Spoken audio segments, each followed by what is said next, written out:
Welcome to the Genius Factory. Enjoy the video. You need to start by recognizing legal and safety boundaries. You cannot be guided to obtain illicit media. Once you've clarified lawful objectives, make sure to get institutional review or legal counsel. This protects you and defines scope. You'll document purpose, methods, and data handling so evidence stays defensible.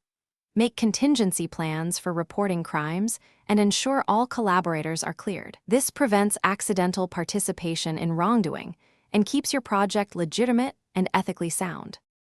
You should focus on alternatives that teach the same lessons without breaking laws.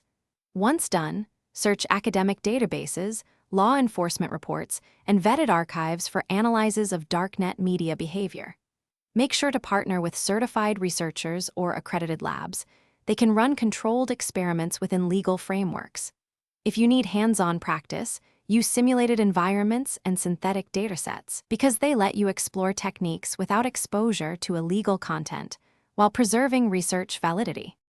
If your work legitimately requires direct investigation, you must proceed under formal oversight. You'll secure written permissions, legal oversight, and a memorandum of understanding with supervising agencies. Once approved, coordinate with law enforcement or an institutional review board for managed access and evidence handling. Make sure incident response, chain of custody, and mental health resources are ready. If something goes wrong, pause, notify supervisors, and preserve logs and artifacts. This troubleshooting step protects you and the Thanks for watching. If you found this helpful, don't forget to like and subscribe.